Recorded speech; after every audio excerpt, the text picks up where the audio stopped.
perkenalkan, nama saya Dina Eka Sulistiani dengan nomor induk mahasiswa 11920600027. Baiklah, di sini saya akan menjelaskan mengenai struktur dan fungsi dari lipid. Nah, dapat kita ketahui bahwasanya lipid ini berasal dari bahasa Yunani, yaitu lipos, yang artinya lemak.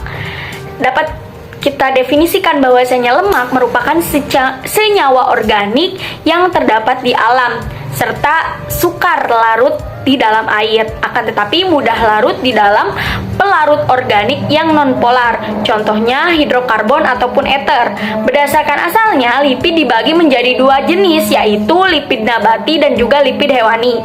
Lipid nabati adalah lemak yang dikandung oleh tumbuh-tumbuhan, contohnya saja alpukat, durian, dan lain-lainnya. Sedangkan lemak alam ini ataupun lipid hewani adalah lemak yang dikandung oleh hewan, contohnya daging, telur, ikan, dan lain-lain. Nah, antara lipid minyak hewani dan lipid minyak nabati ini memiliki banyak perbedaan. Contohnya saja, lipid hewani mengandung kolesterol, sedangkan untuk lipid nabati mengandung fitosterol, kadar asam lemak tidak jenuh. Nah, selanjutnya kita masuk ke klasifikasi lemak. Yang pertama ada trigliserida, yang kedua kolesterol, yang ketiga lipid plasma, dan yang keempat ada asam lemak. Nah, apa sih trigliserida itu? Nah, trigliserida merupakan jenis lemak yang dapat ditemukan di dalam darah, yang merupakan hasil uraian tubuh pada makanan yang mengandung lemak serta kolesterol yang telah dikonsumsi serta masuk ke dalam tubuh serta dibentuk di hati. Nah, 98 sampai dengan 99% lemak terdiri dari trigliserida. Nah, yakni 3 asam lemak ditambah gliserol. Bila satu asam atau monogliserida, 2 asam digliserida, fungsi utamanya ialah sebagai sumber energi. Nah, selanjutnya kita masuk ke klasifikasi lemak yang kedua, yaitu kolesterol. Pasti akan timbul nih pertanyaan, apa sih perbedaan antara kolesterol dengan trigliserida? Nah, kolesterol itu disimpannya di dalam jaringan hati ataupun dinding pembuluh darah. Sedangkan untuk trigliserida akan disimpan di dalam lemak di bawah jaringan kulit. Lalu, kalau misalkan kolesterol itu berfungsinya sebagai pembangun sel-sel dan hormon-hormon tertentu di dalam tubuh. Sedangkan untuk trigliserida berfungsi untuk menghasilkan energi bagi tubuh. Nah, yang ketiga ada lipid plasma ya.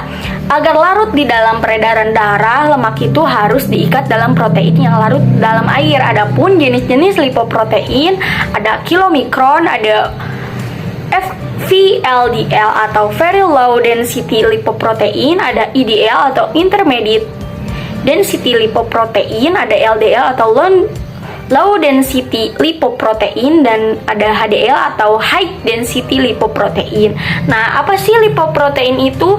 Nah, lipoprotein adalah partikel yang mana terdiri dari lipid dan juga protein yang memungkinkan pengangkutan lipid melalui aliran darah. Nah, selanjutnya kita ke yang keempat ya, ada asam lemak. Nah, asam lemak ini dibagi menjadi dua, ada lemak jenuh dan juga ada asam lemak tak jenuh. Lemak jenuh ini dari lemak dan minyak atau non-esensial, yang mana padat pada suhu kamar, seperti mentega dan juga haji. Lemak butirat, kaprilat, laurat, miristat, palmitat, dan juga stearat. Sedangkan asam lemak tak jenuh ataupun tunggal ini berupa cairan seperti asam burat, oleat, palmitoleat pada hewani dan juga nabati. Sedangkan asam lemak tak jenuh yang ganda itu seperti linoleat, linolenat,